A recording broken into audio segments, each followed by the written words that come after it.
उन्हें तुरंत Ronald Reagan medical centre ले जाया गया, जहां करीब 2 घंटे की कोशिश करने के बाद दोपहर 2:26 पर उन्हें मृत घोषित कर दिया गया। माइकल जैक्सन की मौत के सदमे में 13 लोगों ने आत्महत्या कर ली।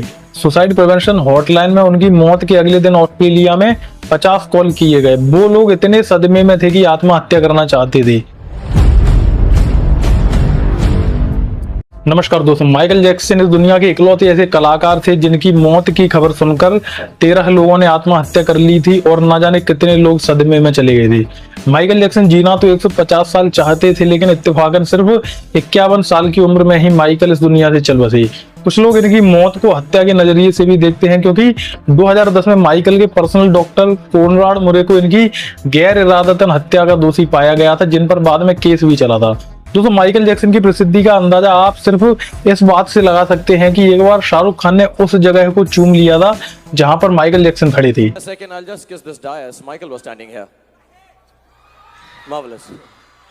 तो आइए दोस्तों, इस वीडियो में गहराई से जानने की कोशिश करेंगे माइकल जैक्सन के जन्म से लेकर मर्डर तक की क्या कहानी रही। उससे पहले अगर आप लोग चैनल पर नए हैं तो प्लीज चैनल को सब्सक्राइब कर लें, वीडियो को लाइक करें और बेल आइकन दबाएं। कमेंट करके बताएं कि आज के समय में माइकल जैक्सन जितना प्रसिद्ध कोई हो सकता है या नहीं हो सकता है। दोस्तों, बात शुरू होती है 29 अगस्त 1958 से, जब माइकल जैक्सन का जन्म गैरी, इंडियाना में होता है। ये अपने माता पिता की 8वीं संतान होते हैं। माइकल जैक्सन के परिवार की आर्थिक स्थिति इतनी खराब थी कि 2 छोटे-छोटे कमरों में 9 भाई बहन और उनके माता पिता रहा करते थे। उनके फादर जोसेफ गिटार प्लेयर थे और माँ कैथरीन पियानो प्लेयर थी। घर की आर्थिक हालात ठीक नहीं थे, तो माइकल के फादर ने सन 1964 में जैक्सन ब्रदर नाम का एक बैंड बनाया, जिसमें सारे भाई बहन मिलकर स्ट्रीट परफॉर्मेंस देकर कमाई करने लगी। माइकल जैक्सन के फादर उन्हें खास पसंद नहीं करते थे। वो अक्सर माइकल की नाक और उनके चेहरे की बनावट का मजाक उड़ाकर उन्हें पीटते थे। जब माइकल 7 साल के हुए तो 1965 में उनके ग्रुप का नाम जैक्सन 5 पड़ गया और माइकल इस बैंड को लीड करने लगे। जैक्सन 5 बैंड लगातार अपने गाने लॉन्च करने लगा और उन्हें यूएस में पहचान मिलने लगी। अब बात आती है 1977 की, जब जैक्सन 5 बैंड टूट जाता है और माइकल जैक्सन न्यूयॉर्क सिटी आकर फिल्मों में काम करने लगते हैं। माइकल जैक्सन ने अपनी पहली फिल्म में काम किया जिसका नाम द बिज रखा गया, लेकिन ये फिल्म सुपर फ्लॉप रही। लेकिन इस फिल्म के म्यूजिक डायरेक्टर क्विंसी जोन्स ने माइकल जैक्सन का टैलेंट परखते हुए उनके साथ 3 सोलो म्यूजिक एल्बम लॉन्च किए, जो काफी पसंद किए गए। 1982 में माइकल का छठा म्यूजिक एल्बम थ्रिलर रिलीज हुआ, जो दुनिया का सबसे ज्यादा बिकने वाला एल्बम बना। इसकी 7 करोड़ कॉपी दुनिया भर में खरीदी गई। इस एल्बम को रिकॉर्ड 8 ग्रैमी अवार्ड भी मिला था। उस वक्त तक माइकल हर एल्बम सेल पर $12 रॉयल्टी लेकर दुनिया के सबसे ज्यादा रॉयल्टी लेने वाले स्टार भी बन चुके थे। अब यहाँ से दौर शुरू होता है कंट्रोवर्सीज का। 1986 में माइकल की हाइपरबैरिक ऑक्सीजन चैम्बर में सोते हुए एक तस्वीर सामने आती है, जिससे पता चलता है कि माइकल जैक्सन अपनी उम्र रोकने के लिए उस मशीन में सोते थे। उसके जस्ट 1987 में शिकागो ट्रिब्यूनल के मुताबिक माइकल जोसेफ मैरिक, जो कि 1990 में मर चुके थे, उनका स्केलेटन खरीदना चाहते थे। उनके पब्लिशर ने इसके लिए 8 करोड़ की बोली लगाई थी। बताया जाता है कि जोसेफ मैरिक को एक अजीबोगरीब बीमारी थी, जिसके चलते उन्हें एलिफेंट मैन कहा जाता था और माइकल उनके स्केलेटन खरीदकर उस पर रिसर्च करना चाहते थे, क्योंकि माइकल जैक्सन साइंस में बेहद दिलचस्पी रखते थे। फिर बात आती है अगस्त 1993 की, जब एक 13 साल के बच्चे जिसका नाम जॉर्डन चैडलर था, उसने माइकल जैक्सन पर चाइल्ड सेक्सुअल एब्यूज के आरोप लगाए। इसी केस के दौरान जॉर्डन और उनके फादर एवांस ने माइकल की कुछ पर्सनल डिटेल भी शेयर की थी, जो उन्हें हैरेसमेंट के दौरान पता चली थी।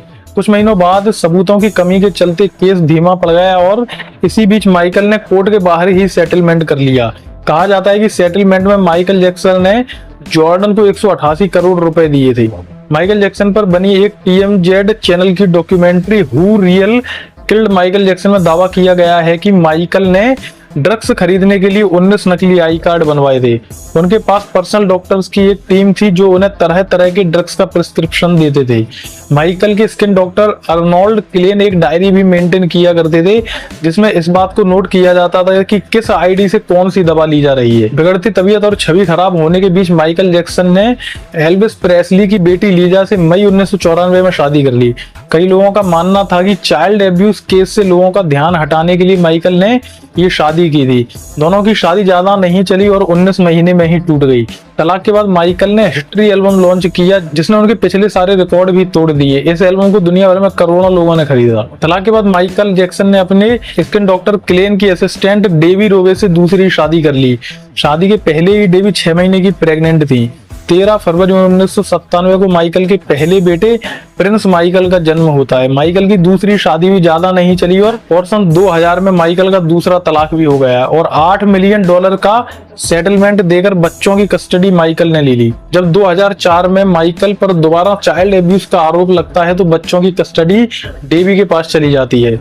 1994 में माइकल के घर रेड में पुलिस को एक बुक मिली जिसमें कई बच्चों की बिना कपड़ों की तस्वीरें थी। पुलिस ने जब उनसे पूछताछ की तो माइकल ने अपनी सफाई में ये कहा कि उन्हें ये बुक किसी ने दी थी जिसको उन्होंने अभी तक खोलकर देखा भी नहीं है। माइकल की मौत के बाद उनकी मेड ने बताया कि माइकल घर में बिना कपड़ों के रखते थे। अब दिन आता है 25 जून 2009 दोपहर करीब 2:26 पर टीवी चैनल वेबसाइट पर खबर आती है कि king of pop Michael Jackson नहीं रहे। खबर आते ही सन्नाटा छा गया। कई लोग सड़कों पर ही बेहोश होने लगे और पूरे लॉस एंजल्स का खुशनुमा माहौल मातम में तब्दील हो गया। माइकल जैक्सन की मौत 25 जून 2009 को दोपहर करीब 12 बजे हो चुकी थी। उनकी मौत प्रोपोफॉल जैसी हैवी दवाइयों के ओवरडोज के चलते हार्ट अटैक आने से हुई थी। वो 150 साल से अधिक जीना चाहते थे जिसके लिए उन्होंने अपने घर पर ही 12 पर्सनल डॉक्टर्स की एक टीम रखी थी जो उन्हें दवाइयां और सही डाइट देते थे। माइकल के खाने को भी पहले लेबोरेटरी में चेक किया जाता था, फिर माइकल उस खाने को खाते थे। जिस समय माइकल की मौत हुई तब भी उनके पर्सनल डॉक्टर कोनराड मुरे उनके साथ हॉबली हिल्स लॉस एंजल्स में थे। माइकल को नींद न आने पर उन्हें कई हैवी डोज ड्रग्स दिए गए जिससे वो जल्दी सो सके। कुछ समय बाद डॉक्टर्स ने माइकल को कमरे में बेसुध पड़े देखा तो उन्हें तुरंत CPR दिया। जब रिस्पॉन्स नहीं मिला तो माइकल ने मेडिकल हेल्प मांगने के लिए घर में लैंडलाइन और मोबाइल ढूंढे, लेकिन सिक्योरिटी के चलते घर के सारे लैंडलाइन फोन बंद थे। वो तुरंत बाहर की तरफ भागे और सिक्योरिटी गार्ड से 911 पर कॉल करने को कहा। मेडिकल हेल्पलाइन नंबर 911 पर कॉल ठीक 12:22 पर किया गया। मैच 3 ही मिनट में एम्बुलेंस डॉक्टर के साथ पहुंच गई। अब डॉक्टर्स पहुंचे तो माइकल सांस लेना बंद कर चुके थे। उन्हें CPR दिया गया लेकिन इससे कोई फायदा नहीं मिला। उन्हें तुरंत रोनाल्ड रीगन मेडिकल सेंटर ले जाया गया जहां करीब 2 घंटे की कोशिश करने के बाद दोपहर 2:26 पर उन्हें मृत घोषित कर दिया गया। माइकल जैक्सन की मौत के सदमे में 13 लोगों ने आत्महत्या कर ली। सुसाइड प्रिवेंशन हॉटलाइन में उनकी मौत के अगले दिन ऑस्ट्रेलिया में 50 कॉल किए गए। वो लोग इतने सदमे में थे कि आत्महत्या करना चाहते थे। संदिग्ध हालात में हुई मौत का सही कारण पता लगाने में पुलिस और डॉक्टर्स को महीनों लग गए। पोस्टमार्टम के लिए माइकल का दिमाग निकालकर उसकी जांच करी गई। माइकल के घर वाले उनका अंतिम संस्कार करना चाहते थे लेकिन पुलिस की जांच में 2 महीने तक कोई नतीजा नहीं निकल पाया। ऐसे में परिवार वाले माइकल का शव बिना उनके दिमाग के ही दफनाना चाहते थे। बाद में डॉक्टर्स और पुलिस के समझाने पर माइकल के घर वाले भी इंतजार करने के लिए राजी हो गए। माइकल की मौत के ठीक 39 दिन बाद ही 3 सितंबर 2009 को माइकल जैक्सन का अंतिम संस्कार हुआ जिसमें 200 लोगों को शामिल होने की परमिशन दी गई। माइकल के शव को सोने के ताबूत में रखकर कंक्रीट में दफन किया गया था। उन्हें मेकअप आर्टिस्ट ने ठीक उसी तरह तैयार किया था जैसे वो परफॉर्मेंस के लिए तैयार हुआ करते थे। माइकल के घर वालों को डर था कि अगर माइकल की शव की लोकेशन डिस्क्लोज की गई तो उनके चाहने वाले उनकी कब्र खोदकर उनका शव चुरा सकते हैं। इस कारण से उनके शव को रहस्यमय तरीके से दफनाने का फैसला किया गया और माइकल का शव फॉरेस्ट लॉन के ग्रेट माइसीलियम में दफनाया गया जहां पर हॉलीवुड के क्लार्क गबल, जीन हॉर्लो और वॉल्ट डिज्नी जैसी बड़ी हस्तियां दफन है। माइकल की मौत के 8 महीने बाद यानी 8 फरवरी 2010 को उनके डॉक्टर कोनराड मुरे को ही उनकी गैर इरादतन हत्या का दोषी पाया गया। इन पर केस भी चला था।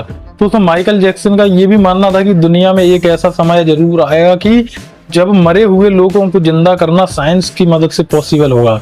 माइकल जैक्सन दुनिया के सबसे मशहूर सिंगर माने जाते थे जिनके नाम पर 39 गिनीज वर्ल्ड